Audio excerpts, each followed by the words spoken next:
بسم الله الرحمن الرحيم قل إن كنتم تحبون الله فاتبعوني يحببكم الله ويغفر لكم ذنوبكم والله غفور رحيم۔ ہمیشہ سنت پر عمل کرنے اور سنت کی دعوت دینے والوں ہی کو سخت آزمایا جاتا ہے، اور سنت کی دعوت اور سنت پر عمل ایک ایسا یہ عمل ہے کہ ساری دنیا ان کے مخالف ہو جاتی ہے۔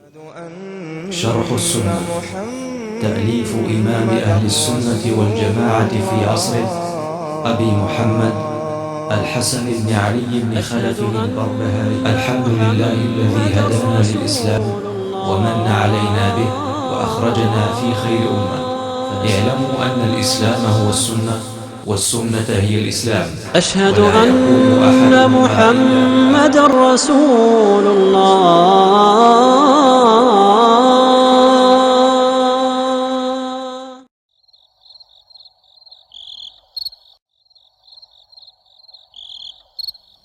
الحمد للہ وکفیٰ وسلام علی عبادہ الذین اصطفیٰ، اما بعد۔ بات چل رہی تھی کہ حوض کوثر پر ایمان رکھنا ضروری ہے۔ حوض کا وجود برحق ہے۔ قیامت کے دن حشر کے میدان میں اللہ تعالیٰ اپنے رسول کو ایک حوض دیں گے جس کا نام حوض کوثر ہے، اور بہت ساری احادیث میں اس کی تفصیل اور اس کا تذکرہ موجود ہے، اور اکثر لوگوں کی روایات کے مطابق انا اعطیناک الکوثر میں بھی اسی حوض کوثر ہی کا تذکرہ ہے۔ تو یہ حوض کوثر پر ہونا، حوض ہونا، اس بات پر ایمان ہے اور اہل سنت والجماعت کے عقائد میں سے ہے۔ اس لیے عقائد میں رکھا گیا ہے چونکہ یہ سارا تعلق نبی نے بیان کر دیا، اللہ نے کہہ دیا، اتنا ہی آج تک کسی نے دیکھا نہیں، بس نبی علیہ السلام کو اللہ تعالیٰ نے دکھایا اور اس کی خوبیاں بیان کی۔ اور یہ بھی ضروری ہے کہ ہر نبی کو اللہ تعالیٰ ایک حوض دیں گے۔ پتہ یہ چل گیا کہ حوض کا ہونا صرف آپ کی خصوصیت نہیں بلکہ تمام انبیاء کو اللہ تعالیٰ حوض دیں گے۔ اس کا تذکرہ سنن ترمذی وغیرہ کی حدیث میں ہے۔ حدیث کے اندر آتا ہے کہ رسول اللہ صلی اللہ علیہ وسلم نے فرمایا، صحابہ نے پوچھا کہ یا رسول اللہ، کیا انبیاء آپ کے علاوہ بھی انبیاء کے لیے حوض ہوگا؟ آپ نے فرمایا نعم، ہمارے علاوہ دوسرے نبیوں کو بھی اللہ تعالیٰ حوض دے گا۔ پھر فرمایا ان لکل نبی حوضا، سنو ہر نبی کو اللہ تعالیٰ حوض تو دے گا، وَإِنَّهُمْ يَتَبَاهَوْنَ أَيُّهُمْ أَكْثَرُ وَارِدَةً، اور ہر نبی بڑا فخر کرے گا، بڑا خوش ہوگا کہ دیکھیں ہمارے حوض پر آنے والے اتنے ہیں۔ ہر نبی سوچے گا ہاں ماشاءاللہ ہمارے پاس تو ان نبی تو ہے، ان کے پاس ایک ہی آیا، ہمارے پاس تو الحمدللہ 10 آ گئے ہیں۔ ایسے ایک والا بھی ہوگا نا، اور کچھ نبی ایسے ہوں گے جن کے پاس اکیلے ہی حوض پر کھڑے رہیں گے۔ حدیث میں ہے نا کہ نبی علیہ السلام نے فرمایا کہ بس ہم کو دکھایا گیا تو دیکھا کہ ایک نبی جا رہے ہیں اکیلے ہی جنت میں، ان کے ساتھ کوئی نہیں ہے۔ پھر دیکھا ایک نبی جا رہے ہیں ان کے ساتھ 2 ہیں، کوئی تیسرا نہیں۔ جماعت دیکھی اور دیکھا کہ ایک نبی بہت زیادہ جا رہے ہیں، تو میں سمجھا کہ میں ہی ہوں گا وہ۔ تو میں نے کہا کہ اللہ تعالیٰ میں ہوں نا؟ نہیں یہ موسیٰ علیہ السلام ہیں، سمجھیے نا اتنی بڑی۔ پھر آپ فرماتے اس کے بعد ہمیں دکھایا گیا کتنی پبلک کی پورا آسمان کا کنارہ بھر گیا ہے۔ ہم نے کہا یہ کون؟ اللہ نے فرمایا یہ آپ کے امتی ہیں۔ اللہ اکبر۔ پھر وہ حدیث مشہور ہے اور اس کے اندر 70,000 ایسے ہیں جو بے حساب کتاب، پھر 70 وہ پوری حدیث گزر چکی ہے میرے خیال سے۔ عمر فاروق نے کہا اللہ رسول تھوڑا سا اور کہیں زیادہ کر لیا، اور تھوڑا سا بار بار سوال کرتے ہیں، تو یہ تو موجود ہے۔ وَإِنِّي أَرْجُو أَنْ أَكُونَ أَكْثَرَهُمْ وَارِدًا، اور مجھے اس بات کا یقین ہے کہ سب سے زیادہ حوض کوثر پر آنے والے لوگ ہمارے ہی امتی ہوں گے۔ ہاں یہ حدیث ہے، اور اس طرح سے اور کچھ روایتیں ملتی ہیں۔ اس حدیث کو امام بخاری نے تاریخ کبیر میں، ترمذی نے اپنے سنن میں، امام ابن ابی عاصم نے اپنے سنن کے اندر نقل کیا ہے، اور علامہ البانی رحمۃ اللہ علیہ نے اس کو صحیحہ کے اندر ذکر کیا ہے۔ تو اب یہاں پتہ چل گیا کہ ہر نبی کو حوض ہوگا، لیکن نبی کی خصوصیت کیا ہے؟ نبی کی خصوصیت یہ ہے کہ آخری نبی جو ہے محمد صلی اللہ علیہ وسلم، ان کی خصوصیت حوض کے بارے میں ہے کہ ان کا حوض جو ہوگا سب سے بڑا ہوگا۔ ٹھیک ہے نا؟ چلو آگے، والایمان بشفاعت الرسول للمذنبین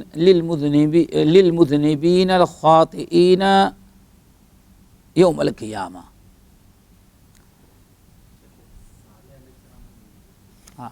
ان کو دنیا کے اندر حوض دے دیا گیا تھا، لیکن وہ صحیح نہیں۔ ہاں کہاں دے دیا گیا تھا؟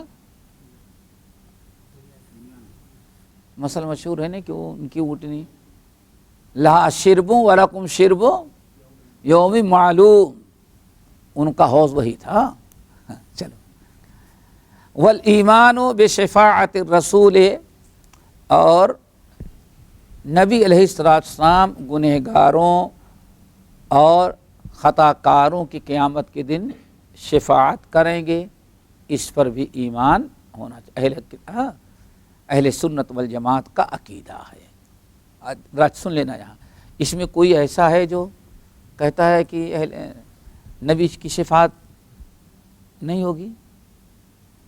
یعنی نبی شفاعت کریں گے، سب کا عقیدہ ہے نا اس میں؟ ہاں، کس کا عقیدہ نہیں ہے بھائی؟ ہاں کریں گے، کس کا عقیدہ ہے کوئی؟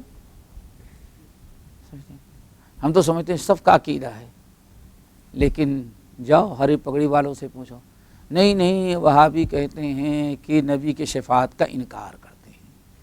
اسی لیے بہت بڑا جھوٹ اور الزام لگایا جاتا ہے۔ میرے بھائی دیکھو، شفاعت پر ایمان کامل، اگر کوئی شفاعت کا انکار کرتا ہے تو کافر ہوگا وہ، سمجھ گئے نا؟ معاملہ کچھ مشکل یہ ہے کہ اہل بدعت جو ہیں وہ کبھی سچی بات بتانا نہیں چاہتے، ہمیشہ مخالف گروہ کی باتوں کو کاٹ کر کے، کچھ ملا کر کے، غلط معنی بنا کر کے لوگوں کے سامنے بیان کر کے کیا کرتے ہیں؟ وہ ہنگامہ کھڑا کرتے ہیں۔ دیکھو، شفاعت پر من ذا الذی یشفع عندہ الا باذنہ، شفاعت ہمارا عقیدہ اہل سنت والجماعت کا، اہل بدعت کا نہیں۔ ان کا تو اللہ ہی مالک ہے، کیا ہو تو کہیں ایسا نہ ہو جو پچھلے ہفتے پڑھے ہیں، سوکن لمن غیر بادی میں نہ آ جائیں، اور انہی میں جائیں گے وہ انشاءاللہ، سمجھ گئے نا؟ میرے بھائی مسئلہ یہ ہے کہ اہل سنت والجماعت کا عقیدہ ہے اللہ کے نبی بھی سفارش کریں گے، فرشتے بھی سفارش کریں گے، علماء بھی کریں گے، دیندار بھی کریں گے، اور ایک مومن دوسرے مومن کے بارے میں بھی کریں گے۔ سب کا ممکن ہے کہ اللہ تعالیٰ آپ کو کہ ہمارے بارے میں کریں، اللہ کرے ایسا ہو، سمجھ گئے نا؟ لیکن مسئلہ شفاعت کا کیا مطلب ہے؟ پورے قرآن کو پاک کو دیکھا جائے تو دو قسم کی شفاعتوں کا تذکرہ اللہ تعالیٰ نے قرآن میں کیا ہے۔ ایک تو یہ ہے کہ ایک قسم کی شفاعت کا انکار کیا ہے، اور دوسری شفاعت یہ ہے کہ جس کا اللہ تعالیٰ نے اس بات کیا ہے، اس پر ایمان رکھنا ضروری ہے۔ جہاں جہاں بھی شفاعت کے شفاعت کا تذکرہ اللہ نے کیا ہے، وہاں اللہ تعالیٰ نے اذن کو شرط رکھی ہے. کیا رکھی ہے؟ اذن. من ذا الذی یشفع عندہ الا، کون ہے جو اللہ تعالیٰ کے سامنے سفارش کرے بغیر اس کی اجازت کے. شفاعت بالاذن. آئی بات سمجھ؟ یوم یقوم الروح والملائکۃ صفا لا یتکلمون الا من اذن لہ الرحمن وقال صوابا. سورۃ طٰہٰ کے اندر ہے کیا ہے؟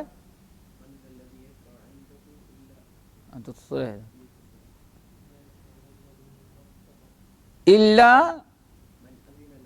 من اذن لہ الرحمن ورضی لہ قولا. دیکھیں شفاعت کون کرے گا؟ دو شرطیں ہیں، یہی سمجھو. ورنہ الحمدللہ ہم شفاعت کے منکر نہیں، اور کوئی اہل سنت شفاعت کا منکر نہیں ہوتا. سمجھ گئے نا؟ شفاعت بالاذن، دو شرطیں ہیں شفاعت کی. قرآن پاک میں دونوں شرطیں بیان ہیں. نمبر ایک، سفارش وہ کرے گا جس کو اللہ اجازت دیں گے. ٹھیک ہے نا؟ نمبر دو، سفارش کرتے وقت بھی بات وہ کرے جو اللہ کو پسند ہے. آئی بات سمجھیں؟ اللہ کو پسند کیا ہے؟ دو چیزیں ہیں، اور یہ کتاب التوحید میں غالباً گزر چکی ہے. نمبر ایک، اللہ تعالیٰ نے آپ کو یا کسی کو اجازت دی آپ سفارش کریں 50 آدمی کے بارے میں، آپ کی سفارش ہم قبول کریں گے. کتنا؟ 50. اب آپ 51 کے بارے میں کریں، نہیں 50 کی ملی ہے، چلو 10 اور لے لیتے ہیں، اللہ کو منوا لیں گے. یہ نہیں ہو سکتا. کتنا؟ 50. نمبر دو، وَرَضِيَ لَهُ قَوْلًا یا وَقَالَ صَوَابًا، ایسی بات ہو جو اللہ کو پسند ہو، جس پر اللہ خوش ہو. کیا مطلب؟ اللہ تعالیٰ نے اجازت دیا کہ اگر فلاں قسم کے گنہگار جو ہیں وہ 50 آدمی اپنے پہچان کی سفارش کریں گے، ہم ان کو آپ کی سفارش، آپ کی عزت افزائی کے لیے داخل کر دیں گے. ٹھیک ہے نا؟ اور آپ نے کیا سوچا؟ ارے یہ تو شرک نہیں کرتا تھا، کبھی نہ کبھار چھوڑ دے گا، تو اس لیے جتنے رشتہ دار شرک کرنے والے ہیں اچھا چانس ہے ان کو لے لو. اللہ نے فرمایا ارے جو فلاں چیز میں کوتاہی کرتے رہے ایسے، اور آپ نے سوچا تھا بھائی تو کلمہ پڑھتا تھا، کوتاہی کیا، لیکن کبھی نہ کبھار تو جنت میں چلا جائے گا، ابھی چانس ملا ہے، ایسا کرو جو 50 شرک کرنے والے ہیں، بدعتی ہیں، ان کو.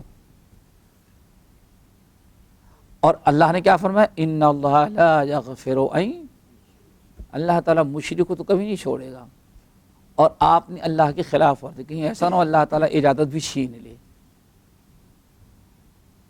نہیں فرق محسوس ہوا؟ سمجھ میں آیا؟ سفارش ہے دو شرطوں کے ساتھ. نمبر ایک، سفارش کے لیے زبان اس وقت کھولے گا انسان جب اللہ اجازت دے. سمجھ گئے نا؟ بخاری کی مشہور حدیث، بڑی مشہور حدیث شفاعت والی، شفاعت کبریٰ، آپ حضرات نے بارہا سنی ہے کہ سارے لوگ پریشان ہو جائیں گے، حشر کے میدان میں کھڑے کھڑے تنگ آ جائیں گے، بڑی مشکلات ہوں گی. تو لوگ کہیں گے بھائی کسی کو ڈھونڈا جائے تاکہ سفارش کر دے. سب لوگ کس کے پاس جائیں گے؟ آدم علیہ السلام کا. آدم علیہ السلام کس کے پاس بھیجے؟ نوح علیہ السلام بھیجے حضرت ابراہیم، ابراہیم بھیجے حضرت موسیٰ. آخر چلتے رہے. آخر میں بات سب لوگوں نے کیا کہا؟ محمد صلی اللہ علیہ وسلم. اللہ رسول فرماتے ہیں میرے پاس آئیں گے اور سب لوگ کہیں گے آپ خاتم النبیین ہیں، جتنے نبیوں کے پاس گئے سب نے آپ کے پاس بھیجا. اب آپ کو اللہ سے کہیں جو کچھ کرنا ہے کر دیں، چونکہ ہم لوگ تو حشر کے میدان میں کھڑے کھڑے تنگ آ گئے ہیں. بہت مصیبت میں ہے، تو اللہ رسول ارشاد فرماتے ہیں میں ان کو وہیں کھڑا چھوڑ دوں گا، بغیر کسی سے کچھ وعدہ کیے ہوئے سیدھے کہاں چلا جاؤں گا؟ رب کے پاس، اور جا کر کے میں سجدے میں گر جاؤں گا اور اللہ تعالیٰ کی حمد و ثنا شروع کر دوں گا۔ ایسے ایسے کلمات اللہ تعالیٰ کے حمد و ثنا کے ہم بیان کریں گے، اللہ اکبر۔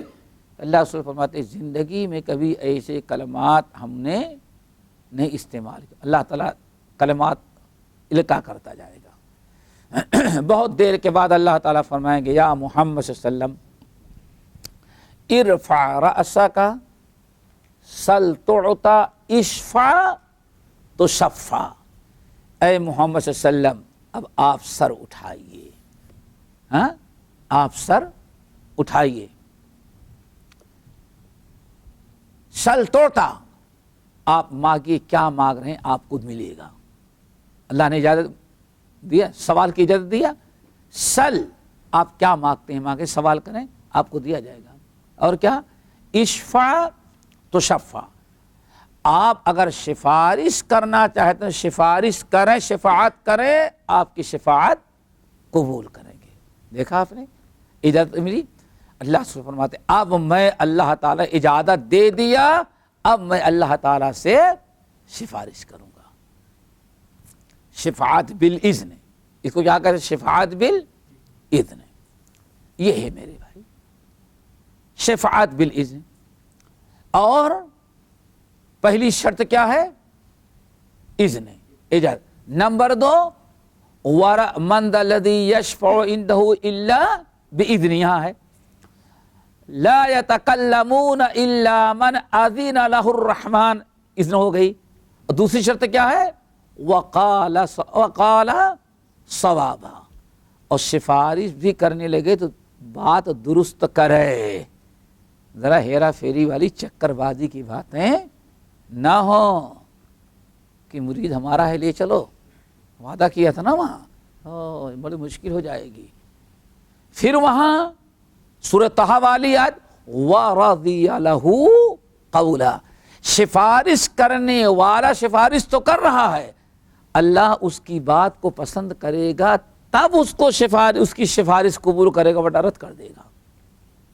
اللہ اکبر۔ قرآن پاک اور صحیح بخاری کی روایت آپ لوگ جانتے ہیں، حشر کے میدان میں حضرت ابراہیم اپنے باپ آدر کے بارے میں کریں گے سفارش؟ ہاں کریں گے نا، لیکن اللہ نے کیا کیا؟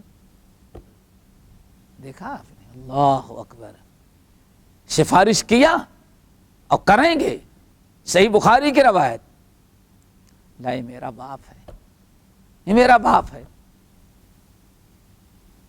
لیکن اللہ تعالیٰ معاف نہیں کریں گے، سفارش قبول نہیں کریں گے، باپ کو جہنم ہی میں ڈالیں گے۔ اور زندگی میں سورہ ہود حضرت ہود علیہ السلام، حضرت نوح علیہ السلام، سورہ ہود میں حضرت نوح علیہ السلام کا واقعہ، یا بنی ارکب معنا، بیٹے آجا کشتی پر، اپنا تو بیٹھ گئے، حضرت نوح علیہ السلام بیٹھ گئے، اللہ نے کیا فرمایا تھا؟ ہر اپنے اہل کو لے لو اور ہر چیز کے جوڑے لے لو، ایک نر ایک مادہ لے لو، ہاں، اور بیٹھ جائیں کشتی پر۔ جیسے کشتی میں بیٹھے، وفارت تنور، پانی بڑھنے لگا، سیلاب آ گیا، اب بڑی زبردست موجیں، جب پانی بڑھنا شروع کیا تو حضرت نوح علیہ السلام نے دیکھا کہ اب بیٹا بچنے والا،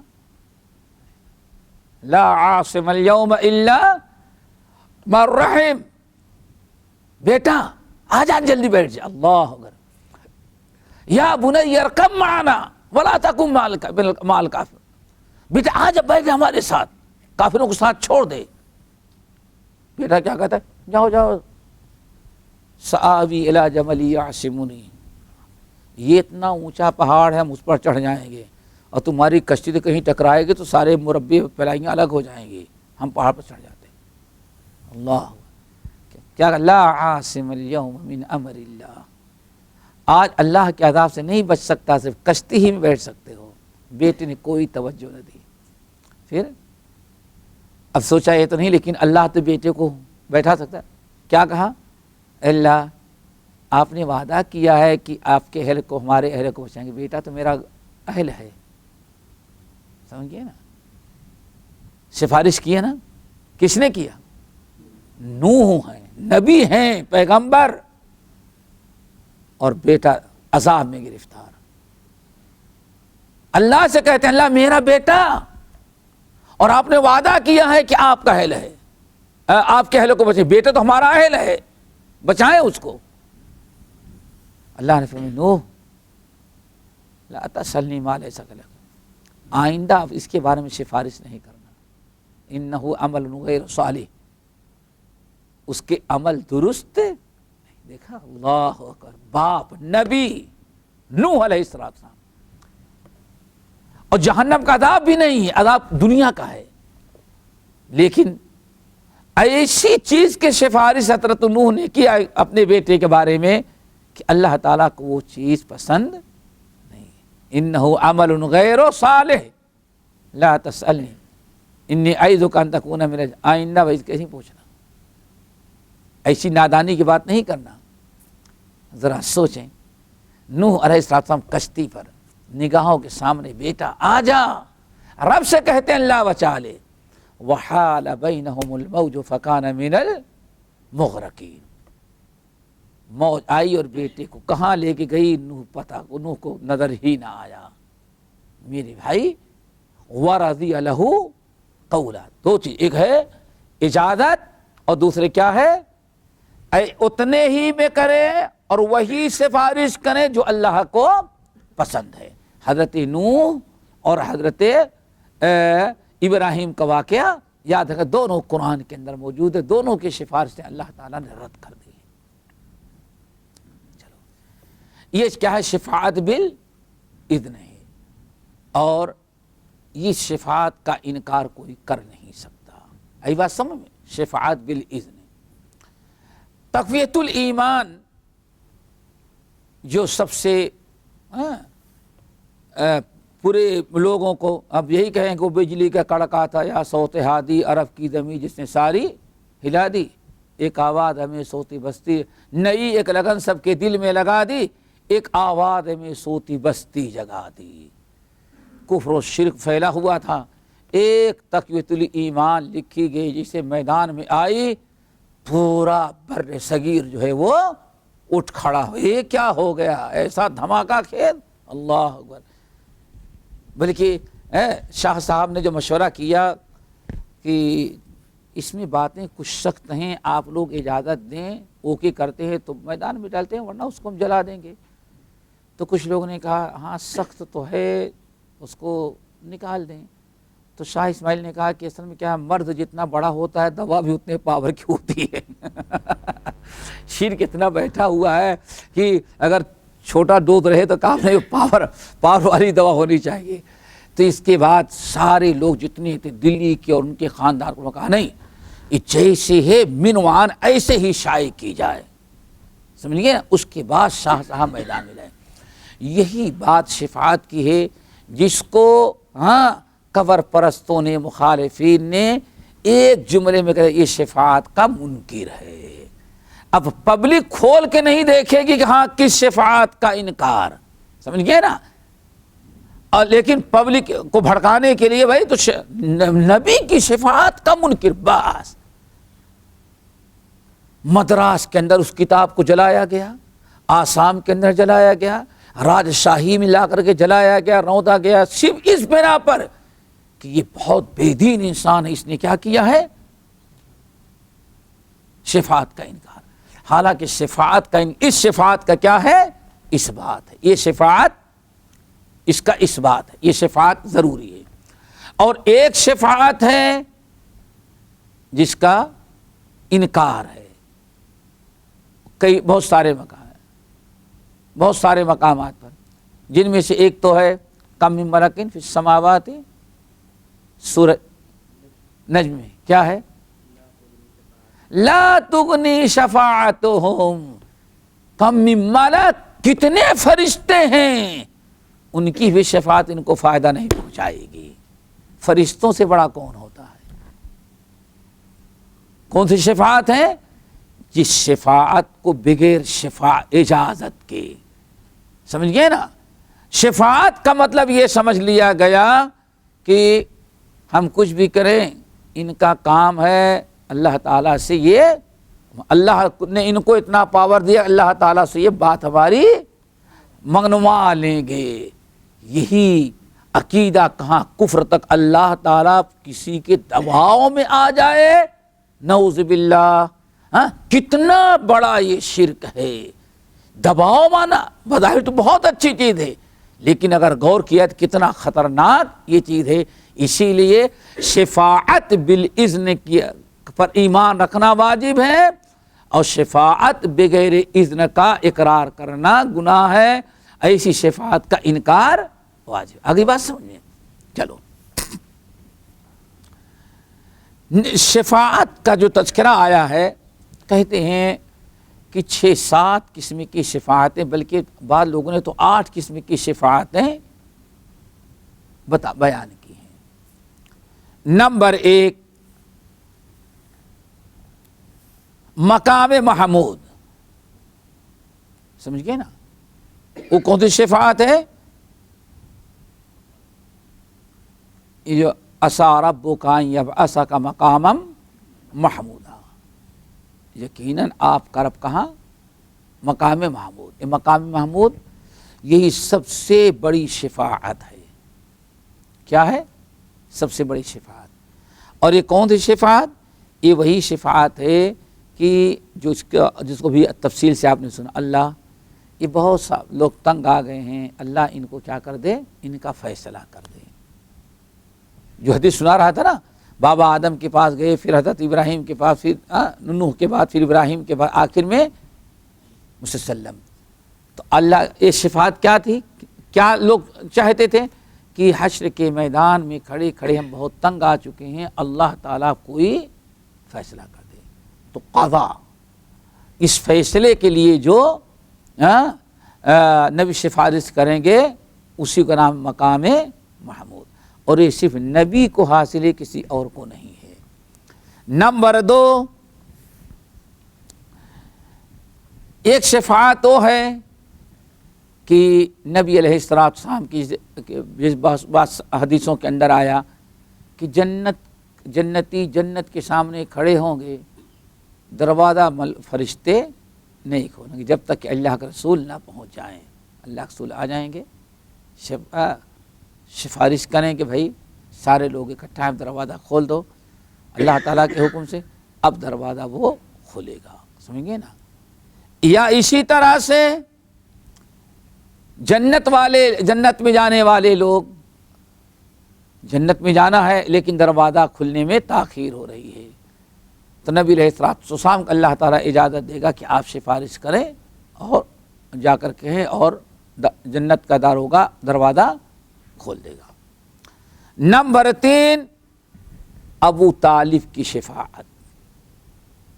آپ حضرات جانتے ہیں کہ ابو طالب کس میں؟ کفر ہی پہ مرے ہیں نا، کفر مرے ہیں۔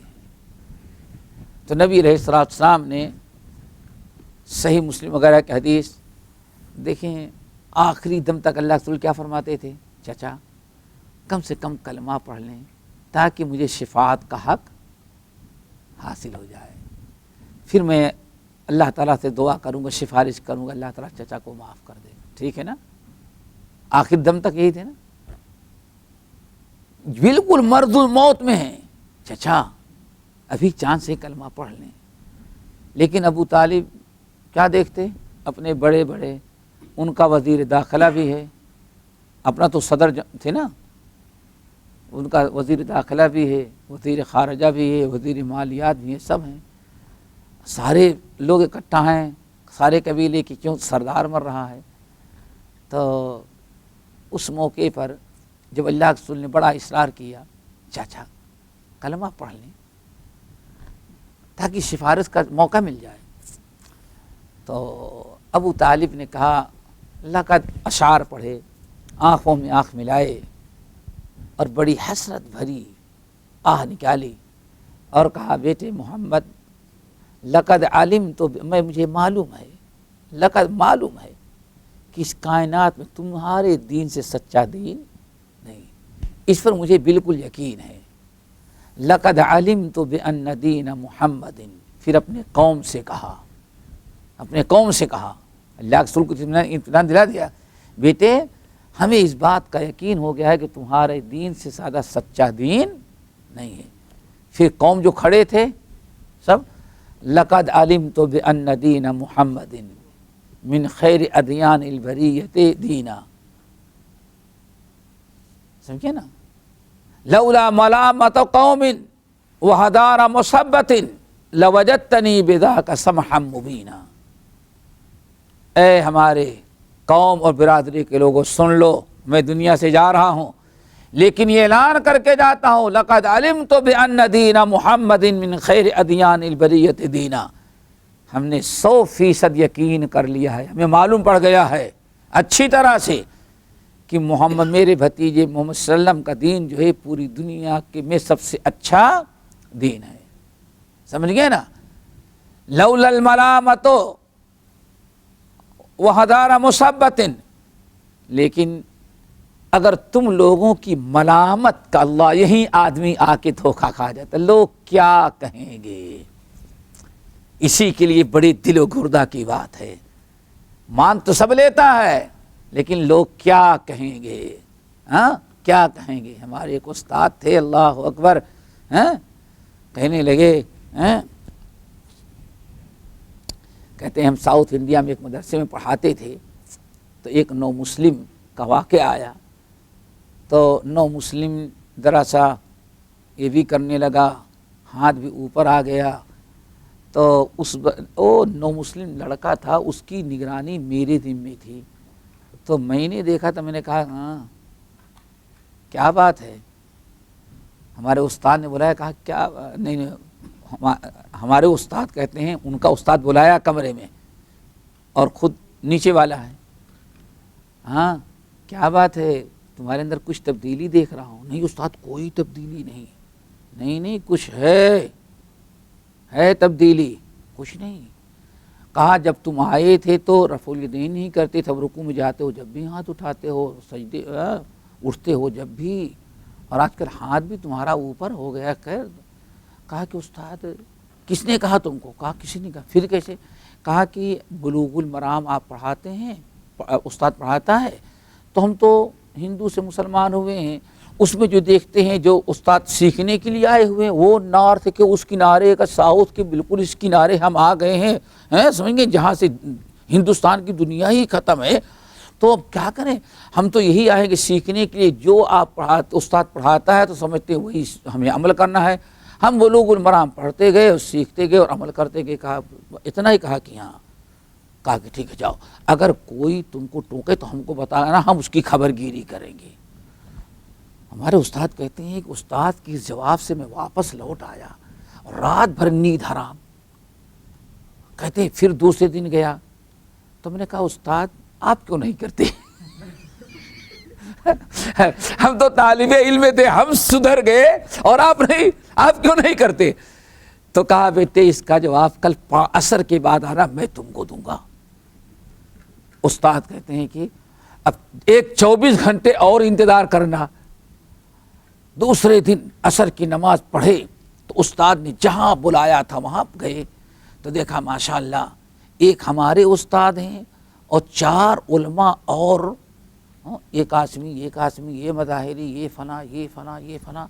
کہتے ہیں کہ سب لوگ بیٹھے ہوئے تھے، ماحول ہی وہاں کچھ اور تھا، تو سب لوگ کہیں چائے کی دکان تھی تو لکڑی کی بنچ پڑی رہتی، وہیں بیٹھے چائے پی رہے تھے، تو ہم کو بیٹھا سلام کیا تو ہم کو جواب دینے کے لیے بولا جواب دوں گا، اور ایک چائے ہم کو بلائی اور پی لیا، تو کہا جاؤ، کہا کہ پھر آ گیا میں نے، ہم کو تو جواب کے لیے بلائے تھے اور آج چائے پلائے اور واپس لوٹا دیے، جاؤ۔ کہا کہ واپس آ گیا، لیکن رات کو پھر ان کے کمرے میں گیا۔ کیا ہے جی؟ استاد آپ نے کہا تو جواب دیں گے، جواب کیوں نہیں دیا؟ کہا دیکھ لیا تم نے؟ ہاں جواب چاہیے۔ کہا کیا؟ کہا دیکھو وہ دائیں طرف جو بیٹھا، دیکھو ہمارا بڑا بہنوئی ہے، وہ بائیں تو چھوٹا بہنوئی ہے، وہ سیدھا جو تھا وہ اس کے ہاں لڑکی دیا ہوں، وہ اس کا بیٹا ہمارا داماد ہے، اور وہ جو ہے ہمارا فلاں رشتہ دار ہے، بیٹی تمہاری طرح میں کرنے لگوں تو یہ بدبخت لوگ کد ہماری بہن ہماری بیٹی کو طلاق دے دیں گے۔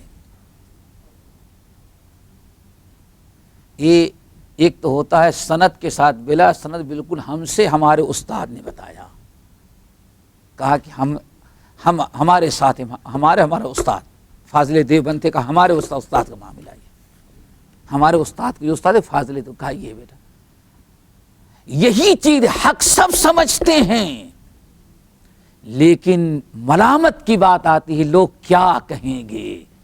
کوئی ایسا نہیں کہ اتنا نادان ہو، بات سب سمجھ جاتے ہیں۔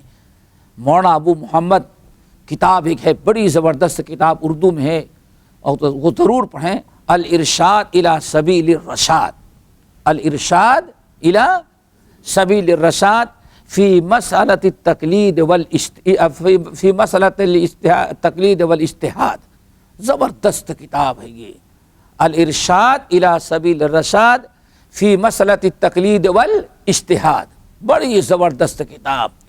یہ ابو یحییٰ شاہ جہاں پوری، یعنی ابو یحییٰ محمد شاہ جہاں پوری رحمۃ اللہ علیہ تھے، انہوں نے تحقیق کرنے کے بعد جب اللہ نے اور ان کو مناظرے کے لیے بھیجا گیا تھا کہ آئیں اور کتاب و سنت پر عمل کرنے والوں سے مناظرہ کریں گے، اللہ نے جب ہدایت دی، پہلے ہی دن مناظرے میں مولانا بدر الحسن سہسوانی تھے، ان سے مناظرہ ہوا، وہیں ہار گئے، میاں صاحب کے پاس پہنچے، حدیث پڑھی، پھر انہوں نے کتاب لکھی الارشاد الی سبیل الرشاد فی مسئلۃ التقلید والاجتہاد۔ واللہ یہ شخص اپنے بارے میں کہتے ہیں، رائٹر ابو یحییٰ محمد شاہ جہاں پوری، غالباً متوفی 1927 کیا کہیں گے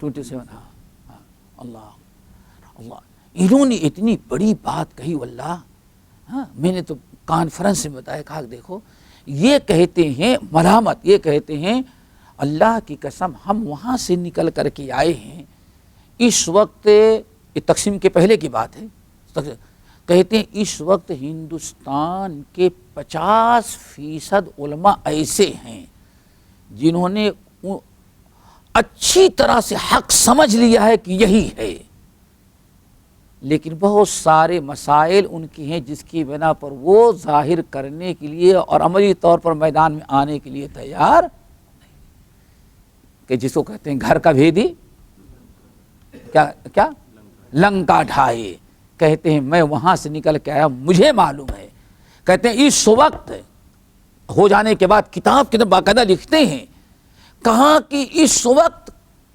اچھی طرح سے میں جانتا ہوں ہندوستان کے 50% علماء اس مسلک کے حق ہونے کا اقرار کر چکے ہیں، لیکن معاملہ وہی ہے۔ ابو طالب کیا کہتے ہیں؟ لقد علمت بأن دین محمد من خیر ادیان البریۃ دینا لولا الملامۃ وحذار مسبۃ لوجدتنی بذاک سمحا مبینا۔ بیٹے محمد تم خاموش ہو، اے مکے کے ہمارے سردارو، اللہ کی قسم سن لینا کان کھول کر کے، میں دنیا سے جانے کے پہلے اعلان کر دیتا ہوں، اس کائنات میں میرے بھتیجے محمد کے دین سے سچا دین کسی کا نہیں ہے، لیکن لولا الملامت، اور یہ بھی سن لو، اگر ملامت کا خوف نہ ہوتا کہ تم لوگ کہو گے بوڑھا ساری زندگی باپ دادا کے دین پر مرا تو کون سا نیا دین بھتیجے کا لے کر کے، اگر اس ملامت اور گالیاں دینے کا ڈر نہ ہوتا تو لوجدتنی بذاک سمحا مبینا، تو سب سے پہلے اس محمد کی پیروی کرنے والا مجھے تم لوگ پاتے ہیں۔ اللہ اکبر، یہ کیا ہے؟ ابو طالب. ذرا سوچو. اسی لیے اللہ رب العالمین نے قرآن پاک کے اندر اور نبی علیہ السلام نے حدیث میں ایمان کے لیے شرط قرار دے، اللہ یخافون لومۃ لائم. یہ میرے بندے جو اصلی مومن ہوں گے، یہ کبھی ملامت کرنے والوں کی ملامت کی کوئی پرواہ نہیں کریں گے. ضرورت دوستو ہمت کی ہوتی ہے. اسی لیے نبی علیہ السلام پناہ مانگتے تھے، اللہ بزدلی سے مجھے بچانا. اور بزدلی میں سے بزدلی یہ بھی ہے کہ حق سمجھتے ہوئے عمل کرنے کی ہمت نہ پڑے، لوگ کیا کہیں گے. تو میرے بھائی ابو طالب تھے، اقرار کر رہے ہیں. یہیں سے کہا جاتا ہے ایمان کے لیے کیا ضروری ہے؟ دل کی تصدیق کافی نہیں ہے. دل سے تصدیق بالجنان، اقرار باللسان، عمل بالارکان. 3 شرطیں ہیں مومن بننے کے لیے. نمبر 1 دل سے تصدیق ہو، زبان سے اقرار ہو کہ ہاں ہم یہ قبول کر لیے. خبر نہیں، خبر تو ابو طالب دے رہے ہیں نا، لیکن اقرار نہیں دے رہے ہیں، لیکن قبول کرنے کے لیے تیار. قبول، ہاں ہم نے قبول کر لیا اس کو. پھر عمل بالارکان، پھر اپنے اعضاء کے ذریعے ظاہر کرے، ظاہر ہو کہ واقعی یہ مسلمان ہو چکا ہے. قرآن پاک نے کہا دل سے وجحدوا بها واستيقنتها انفسهم ظلما وعدوا. اللہ نے فرمایا یہ سب بدبخت دل سے مان چکے تھے، لیکن قبول کرنے اور اعلان کرنے کی جرات نہیں کیا. تو ضرورت کس بات کی ہے؟ 3 چیزوں کی. ابو طالب دل سے تصدیق بھی کیے، بتا بھی رہے ہیں، لیکن اعلان کرنے کے لیے تیار. کیوں؟ لوگ کیا کہیں گے. بس آج سارا بیڑا کر اسی نے کہ لوگ کیا کہیں گے. بیٹی پردہ کرنے لگے تو لوگ کیا کہیں گے. لڑکا داڑھی رکھ لے تو لوگ کیا کہیں گے. سنت پر عمل کریں گے ٹھیک تو ہے، لیکن برادری کیا، سب کیا کہیں گے، کہتے سب کچھ ہم نے چھوڑ دیا. ایک قسم کی بزدلی ہوتی ہے جس سے نبی علیہ السلام وَأَعُوذُ بِكَ مِنَ الْبُخْلِ وَالْجُبْنِ، اللہ کنجوسی سے اور بزدلی سے ہم پناہ مانگتے ہیں. اس لیے دین پر چلنے کے لیے انسان کے اندر ہمت کی ضرورت ہوتی ہے. بزدلی انسان کو حق قبول کرنے سے روک دیتی ہے. 3 ہو گئی. لیکن اچھا ابو طالب کی کیا سفارش تھی جنت میں داخل کرنے کی؟ اللہ کے رسول نے کیا بیان فرمایا؟ ہم نے سفارش تو کیا لیکن اللہ نے فرمایا عذاب تو ہلکا کر دے، لیکن بہرحال جنت تو نہیں داخل رہے گی، جہنم ہی میں. اللہ اکبر. نہیں سمجھے؟ صحیح مسلم کی حدیث ہے نا. اللہ نے فرمایا ٹھیک ہے جہنم سے تو جنت میں داخل تو نہیں کریں گے، لیکن بڑا عذاب جو تھا ذرا کچھ کم کر دیں گے. 2 جہنم کی آگ کی جوتی پہنا دیں گے، پہنے گے پیر میں، اور کھولتا رہے گا ان کا دماغ جیسے پتیلی ابلتی رہے گی. اللہ اکبر. یہ سب سے ادنا درجے کا عذاب ہے، لیکن بہرحال جنت نصیب نہیں ہے، جہنم ہی میں. اسی لیے با اتفاق علماء کتنی قسمیں ہو گئی؟ نمبر 1 فیصلے کا، نمبر 2 جنت میں داخل ہونے اور دروازہ کھولنے کا، اور نمبر 3 ابو طالب. کہا اچھی طرح سے یاد رکھنا با اتفاق علماء یہ تینوں قسم کی شفاعت جو ہے یہ محمد صلی اللہ علیہ وسلم کے ساتھ خاص ہے. اس میں کائنات کا کوئی جن فرشتہ انسان شامل نہیں.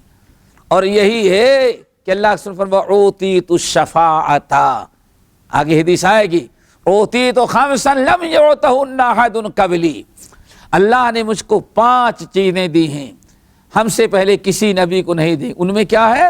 ایک شفاعت۔ شفاعت سے مراد یہ شفاعت ہیں، آپ نے بیان کر دیا، عام شفاعت نہیں، یہ 3 قسم کی شفاعتیں ہیں، اور یہ صرف نبی کو ہوگی، نبی کے علاوہ کسی کو نہیں۔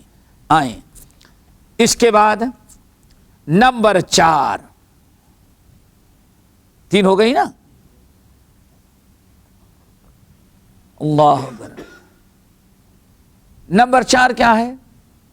کچھ لوگ اپنا گناہ کر کے، سمجھ گئے نا، وہ جہنم کے مستحق بن چکے ہیں۔